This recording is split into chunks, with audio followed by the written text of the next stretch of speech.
Hey everyone, how's it going? It's been a while. Sorry for the long delay. You've probably noticed I've been busy working on animated shorts, trying out new styles, and I hope you've been enjoying them. But today, I've got something special for you. An hour-long video of creepy park ranger stories. If you liked Death Mercy Hospital, you're going to love this. So let's dive in. And if you're new here, welcome. Don't forget to subscribe, like, and comment. All right then, let's see what these park rangers have to share. I'm posting this as a warning. There are things out there that you don't want to know about. Stay away from them. Don't go looking for them. I'll tell you my story in hopes that it will quench your curiosity.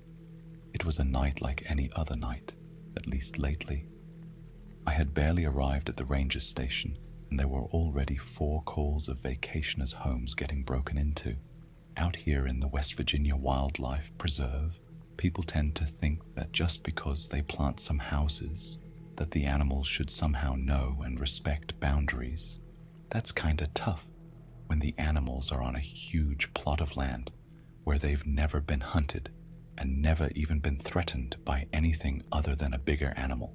Folks seem to think this is a great vacation spot for them. What they don't realize is it's also a great vacation spot for the animals. I hopped in the company truck and started toward my first destination of the night. An elderly couple had been terrorized by a deer that literally broke in through a sliding glass door. They managed to trap it in a side room and needed someone to go release it. I got elected. When I got there, the vacationers looked like the ones caught in headlights. They were still wide-eyed. I could tell they were in shock. I had them go into another room and close the door. Once they were out of the way, I found the closest door to the outside and opened it. Then I went to the room with the deer in it. I slowly opened the door and was shocked to find the room covered in blood. The deer was laying on the floor, panting. I approached it slowly, circling around to leave the doorway open, hoping to give it an escape route. The closer I got, the more I realized this deer wasn't going anywhere. Its side was covered with claw marks. At first I thought a coyote had attacked it, but the marks were too far apart. They were large enough to be caused by a bear, but the individual claws were too far apart. I'd never seen anything like this. If I had to compare it to something, I'd say Freddy Krueger sliced it up. The deer's eyes went wide when I approached it, but it didn't jump up and run. I took this as a bad sign. Its breath came in ragged gasps as I struggled to roll it over. Once I did, it was my turn to struggle breathing. Its entire side was torn to shreds, but that wasn't the worst part. There were large chunks that were missing. I examined the wounds and found bite marks where the missing flesh should have been, but the bites were massive. If it wouldn't have challenged the laws of nature as well as my own sanity, I would have said it was bitten by a shark. Blood poured out of the side, and the deer struggled to draw breath. I stood and left the room, leaving the poor creature the dignity of a private death. When I went back in, it was still. I took pictures with my cell phone and tried my best to carry the creature out without making more of a mess. After I got it loaded on the back of my truck, I went back inside and talked to the vacationers. When I opened the door to the room they were in, the woman's eyes grew wide and she started screaming. The man's eyes were the size of saucers as well. I approached them slowly with my arms outstretched to try to calm them down. It seemed to have the opposite effect. They started climbing the furniture and clawing at the walls to get away from me. I decided to back away and give them some room. "What's wrong?" I said. The man pointed a shaky finger at me. You're covered in blood," he said. "The deer got you," the woman said. "You've got rabies." "Or worse," the man said, keeping his distance. "I'm sorry, folks," I said. "This is the deer's blood." "You killed it just for breaking in?" the woman said. "What? No. It was already injured. I just took it to my truck." The couple seemed to settle down and consider this. So you don't have rabies? The man said slowly, looking me up and down. Or anything else? The woman said, hiding behind her husband. No, ma'am, I'm fine. She took her turn, eyeing me up and down, I assumed looking for wounds. Being satisfied, they asked the one question I didn't want to answer. So what killed the deer? The man said. I really don't know, I said truthfully. Having just gotten them calmed down, I didn't want to send them back into a panic. It was probably just a coyote, I said. A coyote? The man said, diving back into the pool of panic. Or a bear, I said, trying and failing to calm them. A bear? The woman said, diving in after her husband. You know, folks, you've had a traumatic night, I said. I can't tell you what to do, but if I were you, We're leaving, the woman said, dragging her husband out of the room. That sounds like a good idea, I said. And then, like an idiot, I added, I hope you enjoyed your stay. They either didn't hear me or ignored me. Either way, it wasn't long until I heard a car start, then roar away from the house. I went back into the room where the deer had been trapped and started working backwards from there, trying to find out what had happened. It wasn't hard to pick up the trail. It had been bleeding badly. Seeing the bites and claw marks made that fairly obvious. I tracked back through the kitchen and out the smashed glass door. Once outside, I turned on my flashlight. The trail was a little harder to follow, but not much. I could still see drops of blood beside its tracks as I followed them back toward the pond behind the house. I approached the pond and saw signs of a struggle. This must have been where the deer was attacked. There were other tracks in with the deers, but they didn't make sense to me. They were large, too large. Their shape was odd as well. If I had to call them anything, I would have called them duck prints. But massive, larger than any duck by many times. A giant duck with shark teeth. I think I'll leave that out of my report, I thought. It suddenly struck me what the tracks were. It was a man with swim fins on his feet. But why? Why go to all that trouble to poach a deer when you can just knock it out with a tranquilizer gun? My mind sent me an answer, but I didn't like it. What if the man is a psychopath, just getting his kicks by killing an animal with his bare hands? I thought about the mental hospital in the neighboring county and wondered if one of their patients had taken an unsanctioned leave of absence and they were trying to keep it quiet. I didn't like that thought one bit. Aside from the fact that it didn't explain the huge bites on the deer, it also meant we had someone who might suddenly get a taste for killing. Doing this to animals was horrible, but what if he decided to go after something bigger? I shot a look at the house, wondering how many vacationers were within a short walk from this spot, and how many were armed. As I contemplated the safety of the people in the area, I heard something behind me.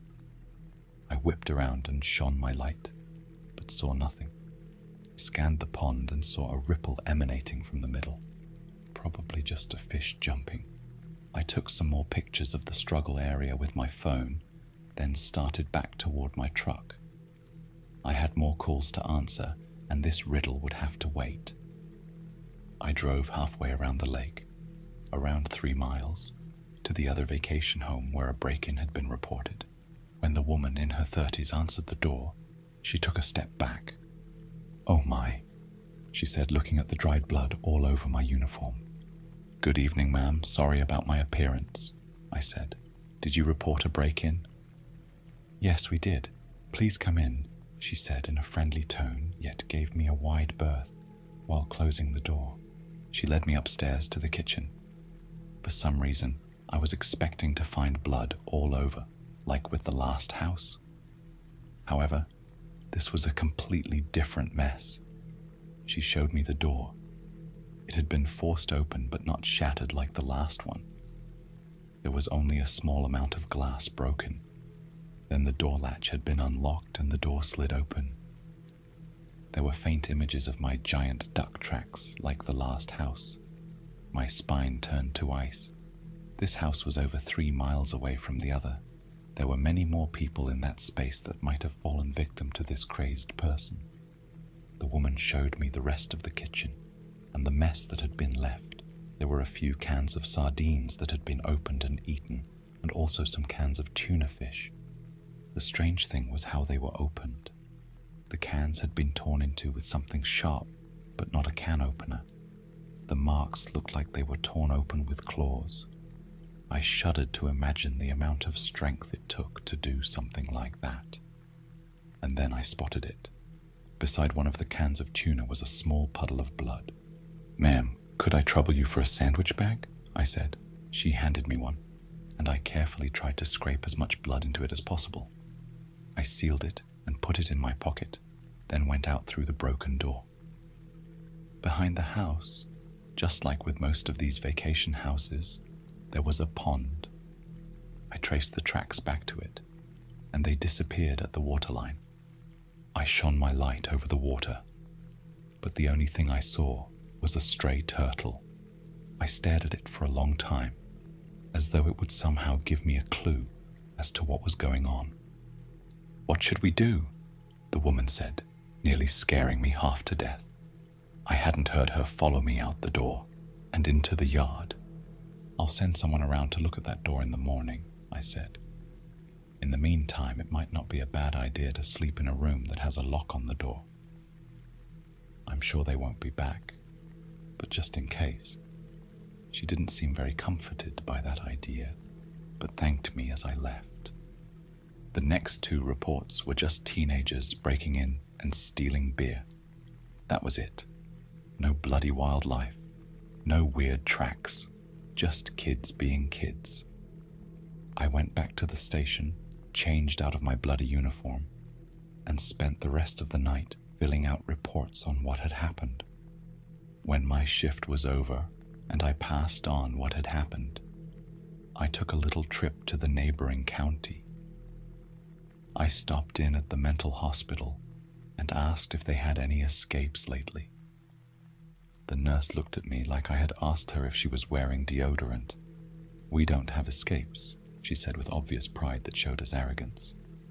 I thanked her and left, feeling less than satisfied with her answer. Next, I stopped in at the local police department and asked one of my friends on the force if they could analyze the blood sample for me. I shared my thoughts that there might be an escapee from the mental hospital, and the blood sample might help us find out who and track him down. It was well past noon until I got to bed. That night when I got to work, it was pandemonium. There had been more break-ins and people were starting to panic. The owner of the resort was frantic. People were canceling left and right and wanting their money back. When I walked in, he stormed, his pudgy face right up into mine. "You told people to go home?" he fumed, glaring up at me. I merely suggested, "Do you want to pay their rental out of your salary?" "I work for the state, not you," I said. He turned a deeper shade of red. "Would you rather see people in body bags instead of animals?" I said. "That wouldn't do much for business, now would it?" He turned fire engine red and stormed out mumbling, "We'll see." I investigated 5 break-ins that night. Only 2 of them were legit. The rest seemed like half-hearted attempts to stage a break-in so they could get out of paying for their rental. The 2 real ones shared the same characteristics as before, just enough of a broken window to open the door, the cans of whatever seafood was available. They even got shrimp out of the freezer.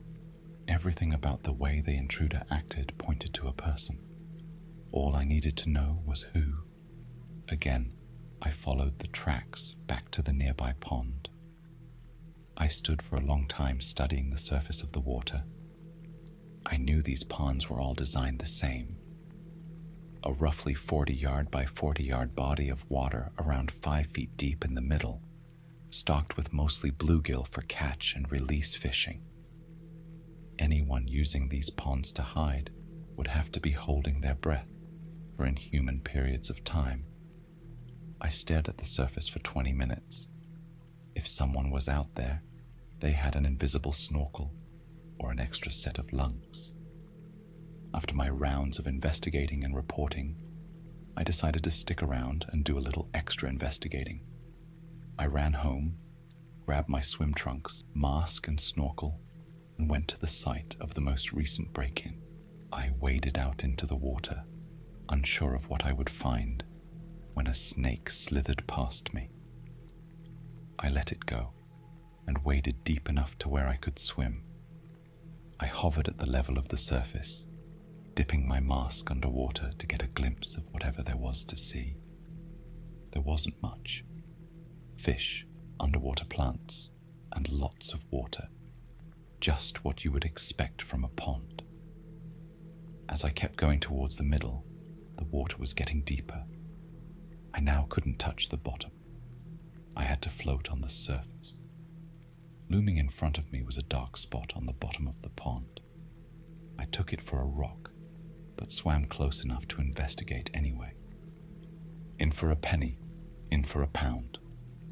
As I drew close enough to hover over it, I realized it wasn't a rock. I took a deep breath and dove to find out what it was. The further I swam down, the further I was able to swim down. I kept going and going. Light disappeared. I was sure I had been swimming straight down for a solid minute without touching the bottom. I turned and looked up. The surface of the pond was only a pinprick of light. My lungs screamed at me to turn around. I had no choice but to comply. I clawed at the water in desperation. It seemed like I was swimming in mud or something was pulling me down, almost like a force or current pushing against me, wanting me to drown before I could fully explore this hidden secret.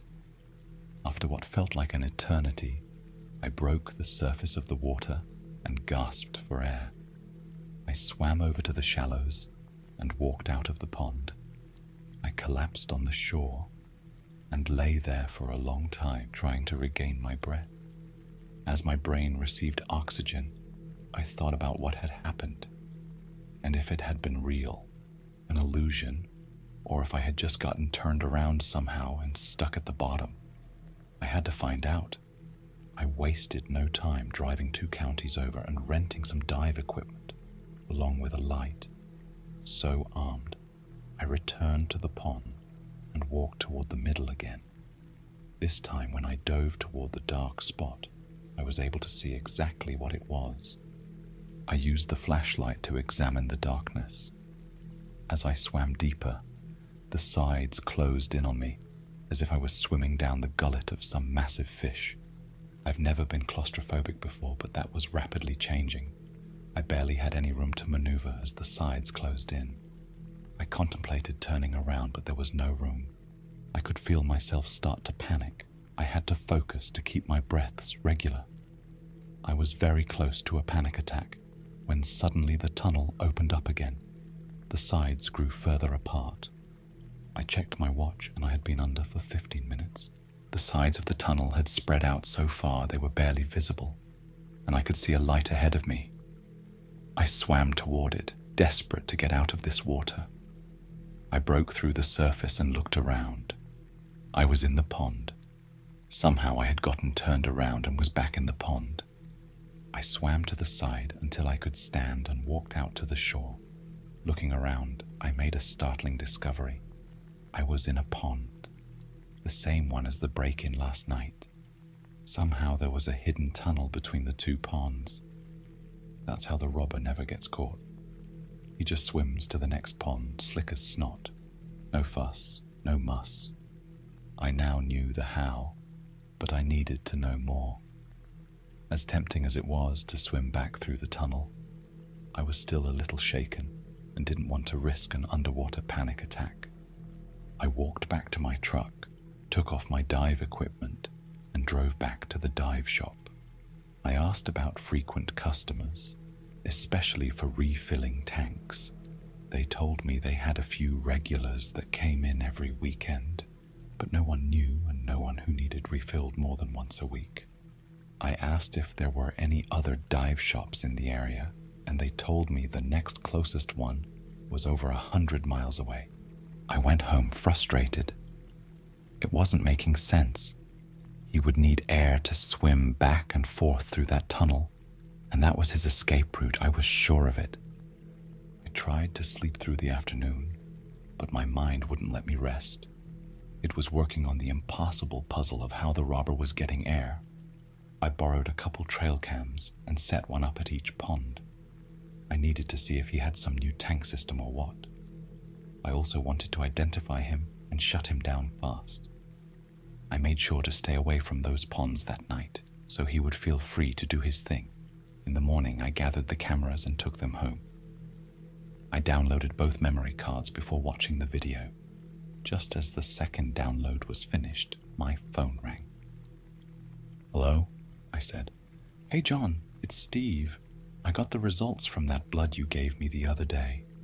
"Great," I said, hitting the play button on my computer. "Were you able to get a match on any hospital records?" "Not exactly." "Why not?" I asked, as a ghostly green image appeared on my computer. The image was blurred, but it was definitely the size of a man walking upright toward the camera. I clicked to the next slide and froze at what I saw. "Well, the thing is, the blood you gave me came back as reptile DNA. I registered the words he said in my mind, just like I registered the image on my computer screen, but I just couldn't place them in reality." "Are you there?" he said into the phone. "Yes, I'm sorry," I said. "Could you send a copy of your findings to my office?" "Sure, no problem." "Thanks, I appreciate it. You really helped me figure this out." "Anytime," he said cheerfully before hanging up. I hadn't taken my eyes off the computer screen the whole time. No matter how long I stared at it, I couldn't make my mind acknowledge it as real. Standing there, large as life, was not a man in a wetsuit. It was a creature. I could see the wide mouth full of sharp teeth that looked exactly like the bites on the deer. I could see the webbed feet that looked like swim fins, only they had claws sticking out of the front where toes would be. I saw the razor-sharp claws on its webbed hands. It was a full-on nightmare staring me in the face. I sat back and thought for a long time. Then I printed copies of the images and put them in an envelope. I rushed to the station to share the information I had with my fellow rangers. As I was showing them, their faces ranged in emotions, from shock to disbelief to outright mocking. As I was going through my investigation, the owner of the timeshares walked in. "What are we all looking at?" he said, eyeing me with contempt.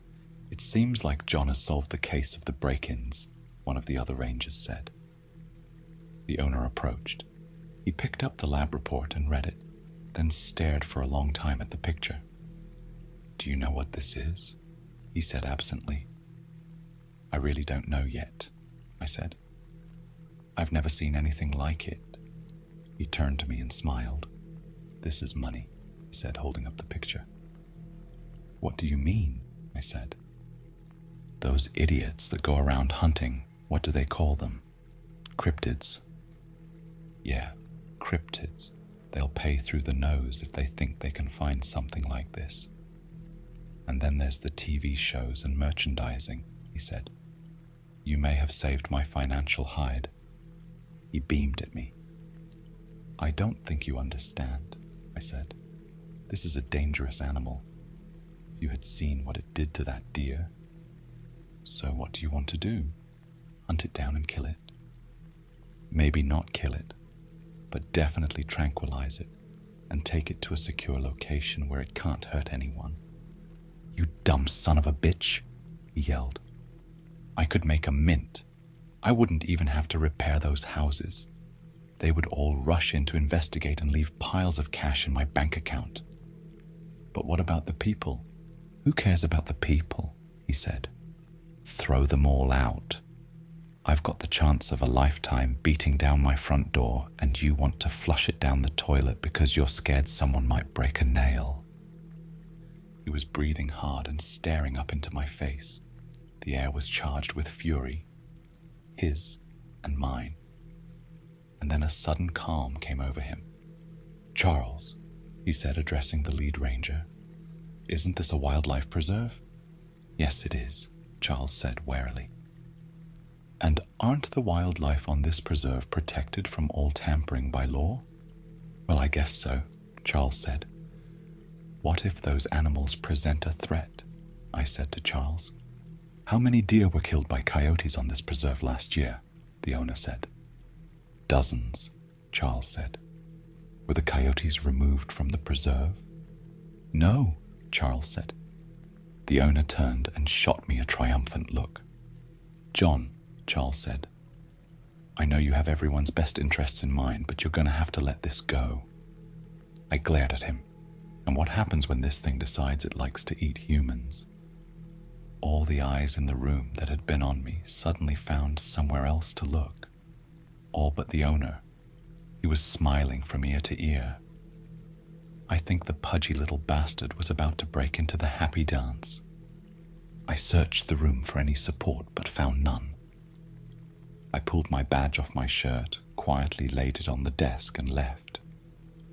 If that was the end of my story, I would say I had failed. I took my pension and rented one of the houses on the preserve. The owner had leaked through social media that a cryptid had been spotted on the preserve. As he had guessed, the cryptid hunters and TV crews came in droves, renting everything in sight. My goal was different. I already knew it existed. I knew how it got around without being detected. I stayed at one of the break-in houses. Every night, I took a huge tuna I had bought fresh that morning and laid it out beside the pond. I sat in the dark living room and watched the first night as it approached the fish with more caution than curiosity. After sniffing it for a long time, it grabbed it and dove for the pond. Each night after, I laid out a fish and the creature became less cautious. It was being fed, and the media frenzy was starving. The hunters had found nothing. There were no sightings as long as I fed it. Everyone had their cameras set up. The few that roamed around left me alone when they saw someone in the house. I guess they thought I was another cryptid hunter and respected my privacy. As the number of sightings stayed at 0, they started turning on the owner, calling him a fraud. His reputation plummeted. After a week with no sightings, people started leaving.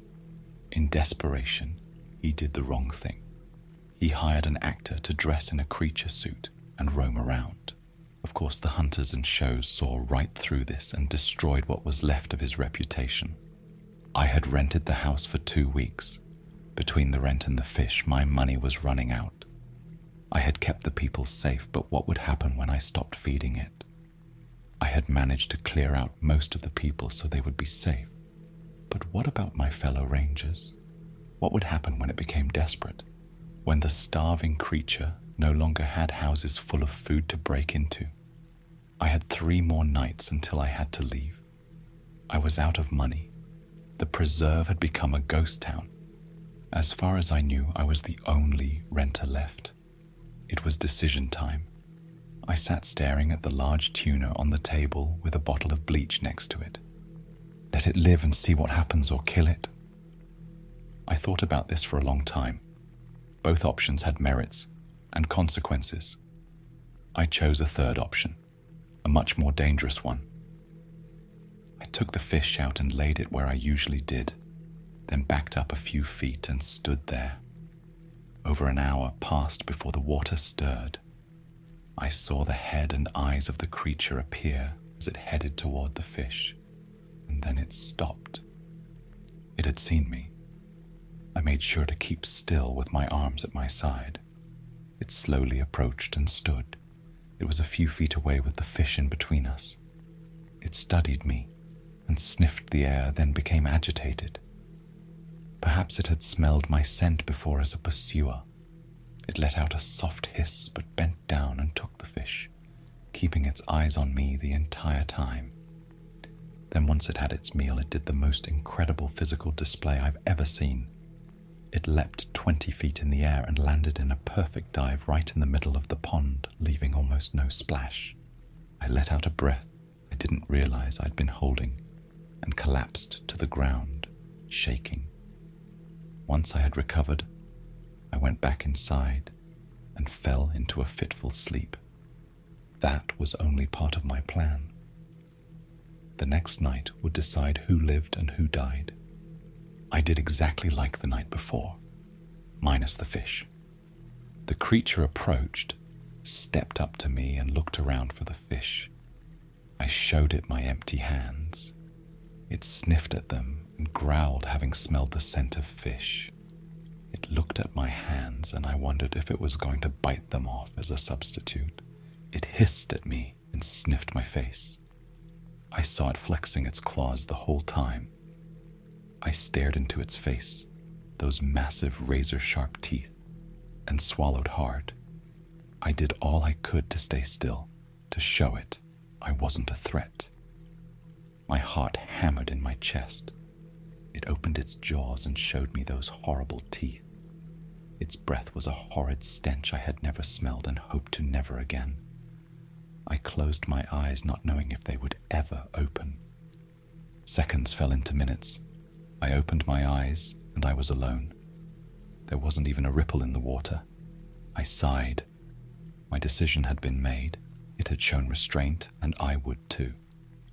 I went back inside, packed and left.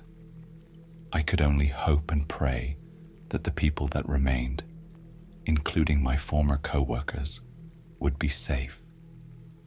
I went home and slept restlessly. In the morning, there was a report in the newspaper on a break-in at the wildlife preserve. They said the only thing that was taken were cans of tuna fish. I smiled ruefully and wondered how long it would stay that way.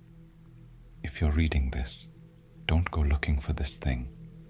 If you see it, don't tell others about it. Just leave it alone and hope for the best.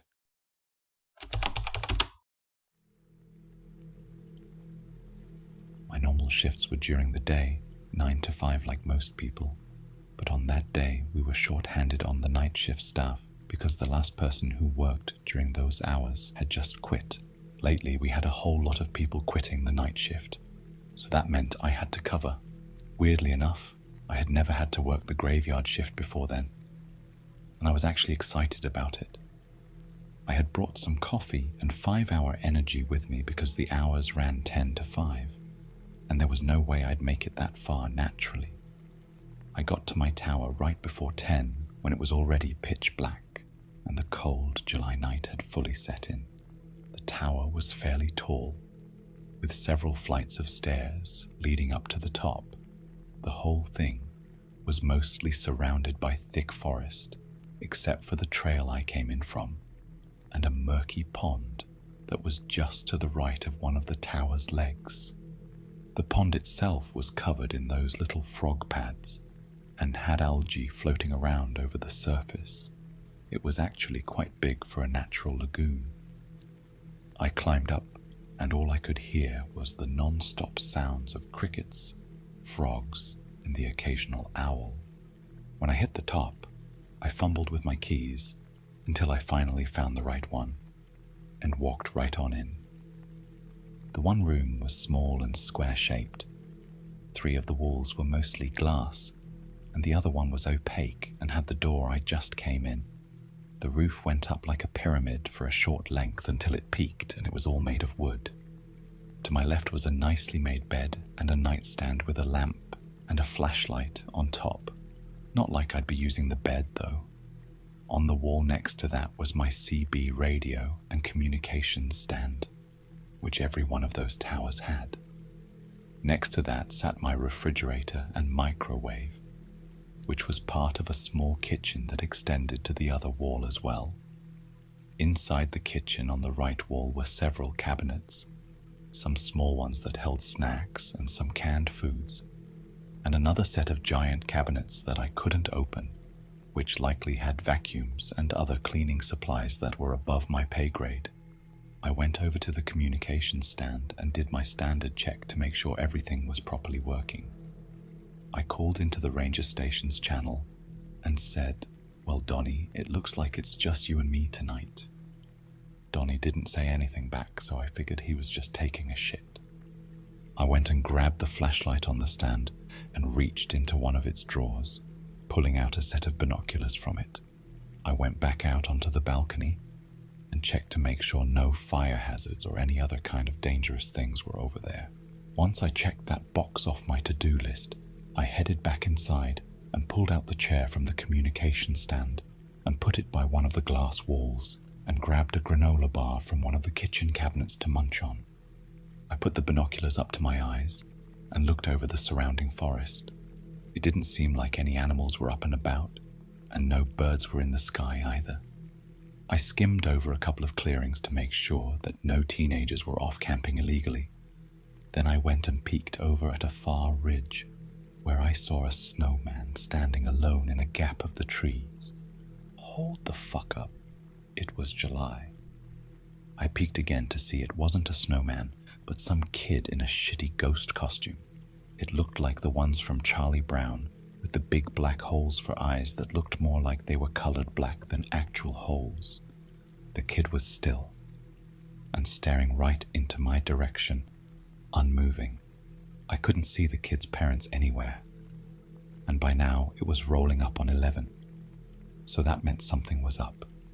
I broke contact on the kid and walked to the radio, calling into the station. "Donnie, you off the shitter yet? Barely made it out, but I'm here." I chuckled. Donnie was always good for a laugh. "There's some kid with a blanket walking around the southeast sector, and they look alone." "A blanket? What the hell are you talking about?" "It's a ghost costume. It's got the black holes for eyes and stuff." "You mean like the Charlie Brown cost? Can you check it out?" "Yeah, I'll go out and see what's up. I'll call in on the walkie-talkie to tell you what I see." "Roger that." I turned off the radio and crossed over to the nightstand drawer to grab the walkie-talkie. Once I had it, I sat back down in the chair and put the binoculars to my eyes, zooming in to where the kid was. The ridge was empty, with no kid in sight, which I knew would make this 1,000 times harder. I pulled up the antennae on the walkie-talkie and dialed to the right channel. "Donnie, you hear me?" "Yep, loud and clear. I'm getting close to the sector. I'm heading up to a ridge for a vantage point." "Perfect. That's where I saw the kid, but they've moved on since then." "Well, I'll just check around to see if I can find anything." I watched as Donnie came over the ridge, waving his flashlight around the dark, until he looked towards the tower and shrugged. "Nothing over here." "Damn. Hopefully he turns up again. Until then, I'll just notify the police and check with any missing reports." "All right, I'll go back to..."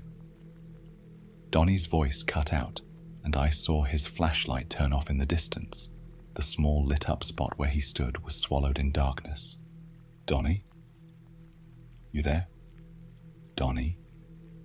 I heard no response, and I rushed outside the door and around the corner to where I saw him, yelling his name, only to hear my voice echo into the woods. And that's when it hit me. There wasn't a single other sound in that entire forest. The crickets and frogs had stopped chirping. The wind didn't rustle through the leaves. Everything was completely standstill. I could hear my heartbeat throbbing in my ears, and nothing else. I moved my flashlight around the woods for some futile attempt of finding him. I got into that state of mind where I got so scared my throat closed up, and if I moved, I felt like something very bad was going to happen. I had to do something now. I turned around, and as I did, I glanced at the stairs below me. At the bottom stood a skinny, horrifically angled woman. She was tall, dripping with water, with black hair and dark, murky blue skin that stretched across her bent and broken bones. Her grey dress was shredded, and her black shoes were muddy and wet, and her face, her eyes were milky white, and her mouth hung wide open like a snake, like her jaw had been grossly broken. She let out a blood-curdling and ear-piercing scream of agony and began to shuffle up the stairs so fucking fast that I snapped out of my fear lock and I ran the fuck back inside, slamming and locking the door behind me. There was no way she could run that fast, even if all of her bones weren't broken into wrong directions. I ran back to the kitchen and grabbed the biggest knife I could find, and then I pulled out the walkie-talkie, screaming into it. "Is anyone there? Donnie, where the fuck are you? Someone answer me, goddammit." Then I heard the creaking of a door. I slowly turned, and I froze when I saw what was there. The door was still there, locked and shut, and had been completely undisturbed. What scared me was the once locked giant cabinet that now stood open, with a kid dressed like a Charlie Brown ghost standing just in front of it. I stood there unmoving until I heard the little shit giggle. I recognized that giggle. No fucking way. I pulled off the sheet to see one of Donnie's kids, Marvin, sporting a smirk and a walkie-talkie. "Dad, Joey, I got him." Huh. Pissed his pants, just like I said he would, right? He and his other son laughed from the other end of the walkie. I was mad, but glad that I wasn't about to get murdered in a goddamn wooden tower. I grabbed his walkie and shot back. "Pissed me off is what you did, you fucking asshole. I hope you're happy. Hearing you scream like a little girl sure did make me happy, all right. Yeah, screw you too, that wasn't even me. That was your stupid zombie chick. Who was that, your wife?" "My what? Does the ghost look like a zombie from that far away? You said yourself it looked like Charlie." "Not the ghost, dumbass. The woman on the stairs." She screamed and ran up them so that she could scare me into the tower. Hell, she must be like an Olympic runner. Did you get Usain Bolt? Dean, I didn't put no woman on the stairs. I've been a national park ranger for close to 2 decades. Protocols have changed a lot in that time. I write this just to try to keep people safe for the next time you venture to the big outdoors. Let me tell you about the last park I worked, since I can't be too specific for my job's sake. Some names and details have been changed. Anyway, we had clusters of campsites that we rotated annually. The idea was to prevent one group from getting overused and worn down, letting nature regrow a little bit. The winter had just passed, and our big summer season was a few months away. I'm sent out to check the suitability of the campsites, to decide which ones need time to recover and which ones we can open up. Winters here are cold. Not too many people camp during the winter aside from rugged masochists and Boy Scout troops led by people who believe they are rugged masochists. I didn't expect to find much out of the ordinary. The first site was clear and ready to go. As I'm trekking to the next site, I see what looks like some debris and junk down a ways in a river valley. Looks like some jackasses set up an unauthorized camp down there. Usually when that happens, they leave garbage and smoldering fires. This is going to be a pain to clear up. I approach, seeing the telltale wreckage of what must have been one hell of a party. Shit scattered everywhere, the skeletons of tents still raised up, and blood. I stop, and time stops with me. Pools of blood are spread out along the ground, next to signs of something heavy being dragged into the brush. I pull my radio off my belt and pause. I then pull my Glock 22 out of my holster and rack one round. I'm a certified law enforcement officer, but I haven't had to use my gun in a long time. I quickly look around for any movement, then get on my radio and call in for backup. While I wait, I listen. Silence. Silence in nature isn't good. Prey get quiet when they sense a predator. I hope all the birds are being still on my account. I edge forward slowly, looking for anyone or anything. A shredded plastic cooler, a tent that has been annihilated, with more blood splashed on the walls and inside. People died here. I know it. You can't lose that much blood and just walk off, but no people. Shreds of clothes and a little viscera drawing all the goddamn flies here, but no people.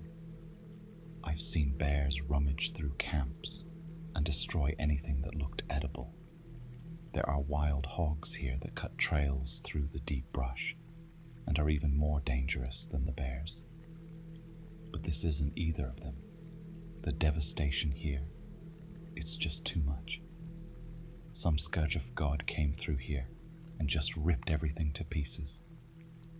Finally, backup arrives, and I'm sent to report to HQ. They even brought medics out here. I don't know why, there's no one here to save. One of the new recruits vomits at the scene. I'm glad to get the hell out of here. I get back, and HQ is abuzz. Only 4 people work here, but calls are ringing, printers printing, and the air feels electrified. The manager sees me and signals me to his office. He's pale, ashen-looking with bloodshot eyes. I sit down by his desk, and he goes to the door and locks it. I've never seen him lock that door. He asks me what I saw. I tell him, uninterrupted. He looks even paler afterward, and his hands tremble a bit. There's a very long pause, and I expect more questions. He doesn't ask any. I leave, then hear the door lock behind me.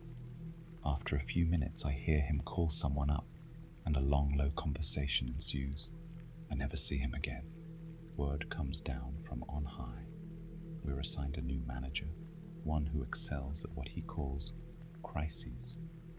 His first order of business, a controlled burn of the unauthorized camp and the sites closest to it. I'm not arguing. I watch the smoke rise in the distance and pray that's the end of it. New orders: relocate the existing campsites closer to HQ. Before we do that, we stake out a few trail cameras at the new locations just to make sure it's not in the middle of a nesting ground. We put up a few cameras pointed at the hog trails through the brush for good measure. A couple days pass, and we go out to collect the footage. The new manager takes it all and starts studying it in his office. A couple hours into reviewing, he freaks out, starts screaming and yelling, gets on the phone calling up the line, spitting more obscenities. He spends the rest of the day and that night in the office, calling up specialists and planners. Next morning I show up for a meeting. Manager doesn't look like he slept. Massive changes afoot. He lays out our new plans, including massively bright lampposts circling the park border, as well as floodlights around the ranger station. Campsites need to be moved even closer in, clear lines of sight from the light, if possible. I butt in, telling him that defeats the point of going camping. If you're just going on a short walk through the grass, then setting up so close you can see the parking lot. He tells me to shut up, that it's just the start.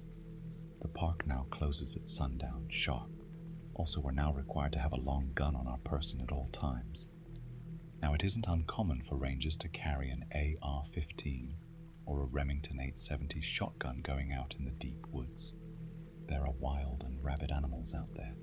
The real concern are massive pot growers. These aren't your chill neighbor who hides a few plants behind the tomatoes.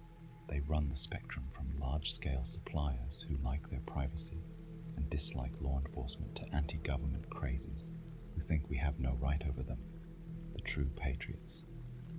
Both groups have a few common points. They tend to be well armed.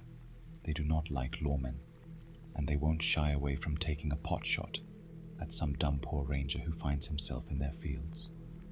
Keep in mind Elliot Ness, mister. I fought Al Capone and won, got scared off busting up Appalachian moonshiners because they constantly sniped at him in the foothills. They shoot to kill. Those are the reasons we keep the big guns around, not routine patrols. I drew the short straw and got the overnight shift. Manager tells me more changes to protocol will be listed when I return. Overnights used to be easy. Monitor the radios, bust up the parties if needed, check for poachers if they're operating nearby, make sure the forest doesn't burn down. I clock in and per instructions, Go to the gun cage. Things have changed. Our shotguns have new rifled barrels, so they can handle the solid slugs we've been issued. That's the kind of firepower you want to take down a charging bear. God forbid you ever need it. The AR-15s have been stepped up too. The old 15-round magazines have been replaced by 30-round ones. Someone even snuck us in hollow point rounds. Makes no damn sense. Shooting in the woods, you need full metal jacket ammo, so the rounds don't go wild when they touch a twig. Hollow points just exist to do more tissue damage. This is ridiculous. This is overkill. We're not a war zone. We don't need this firepower. Next to the radio, there are new instructions. Now we're not allowed to directly respond to emergency calls. We can reply, figure out what the issue is, then we report to a new phone number I don't recognize. Time passes slowly tonight. I'm not even allowed to leave the building until sunup. A few uneventful nights pass. The new floodlights and lampposts are frying my eyes. It's so bright out there a blind man could see. A week later, some kids roll into the lot. They grab their backpacks and start hiking up the ridge. I know what they're up to. No one has booked a campsite that night. Cheap young ones going on a campout that will be a raging party. I wait for the sun to go down, confirming they're not out for a day hike. I call my manager to report. He instructs me to call the new number. I report up to them now. A curt voice answers the phone. He asks my park, then pauses. He asks the issue. Bunch of kids on an unauthorized site. Do I go break it up? I can see their campfire out the ridge right now. No, do not leave the building. Do not attempt communication. That is all. Report if there are any developments. Right after daybreak, the manager rides up. It's real early. Have you seen them? Did they leave? No, the car's still there. Let them rest. They're probably all hungover. He curses non-stop. He then goes inside to make a call. I'm outside looking up the ridge when he exits the station. One AR-15 in his hand, another one strapped across his back, Glock on his hip. He marches single-mindedly toward his car. I try to ask him what in God's name he's doing, but he isn't listening or responding. He takes a jerry can of gasoline from his car and marches up the ridge. I yell after him, to no reply. I consider following him, but that doesn't seem like a good idea. I go back inside and call the number. The same curt voice, the same direct questions. Yeah, the manager went up to that campsite, armed to the teeth and carrying gasoline. What the fuck do I do? Stay there. Do not interfere. Backup is inbound. Report if there are any developments. But at the same time I start to see smoke wafting off the ridge. 2 vans ride into the lot at a screaming speed. A dozen men, heavily armed and armored, exit quickly. I go out to check. Who are you guys? What's going on? The men are all lined up with that impeccable military precision. One of them, a commander, I assume exits the vehicle last. He says, "Which direction did he go?" I mean, he's up there. I point at the increasing smoke. The men fan out and start jogging up the ridge. I hear rifles cocking as they leave. I try to shout after them, but no response. I look at the vans they came in. Large, nondescript. They just say DOI response team on the side. Half an hour later they return, dragging the manager with them. He is bound in zip ties. He screams, "I did what needed to be done. Trust me. It's worse than they thought. We can't stop this. Burn it all." They throw him in the back and sedate him. The commander approaches me. My neck hairs bristle in cold fear. I need to see the office. All computers and anything with a hard drive is coming with me. He mentioned videotapes. I need those too. I unlock the doors and they ransack the place. Everything gets taken.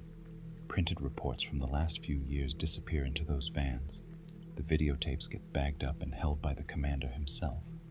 He studies the gun cage. Cute. You're out of your league. He scoffs. Finally, they found everything they looked for. The commander tells me, call the number. Tell them it's contained. You need a new superior. Also, don't talk about this to anyone. They leave, and just on cue, the fire brigade and a few news vans show up. The fire is contained, the news reports say. Rumors of missing campers are unsubstantiated at this time. Still, the rumors alone are enough to scare off this season's campers. The quick change-up of managers is chalked up to bureaucracy. The press dies down after a week or two. The new manager is very good at dealing with them.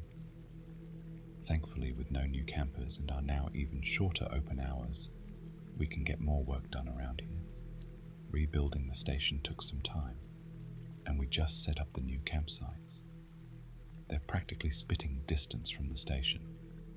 Nothing dramatic happens for a few days. Then on a whim, the manager tells us to set up some cameras around the station and the campsites.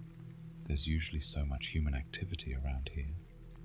All you see are some raccoons, maybe the rare hungry bear, but we humor him and set them up all around. A couple of days pass, we collect the footage. I play poker with one of the rookies while the manager watches hours of footage of an empty but brilliantly illuminated parking lot. Then he gets to the footage around the station. Screams come from the office. We barge in and he's stamping on the camera hard drives, gibbering things I can't understand, along the lines of, told me it was clean, safe, no recent activity.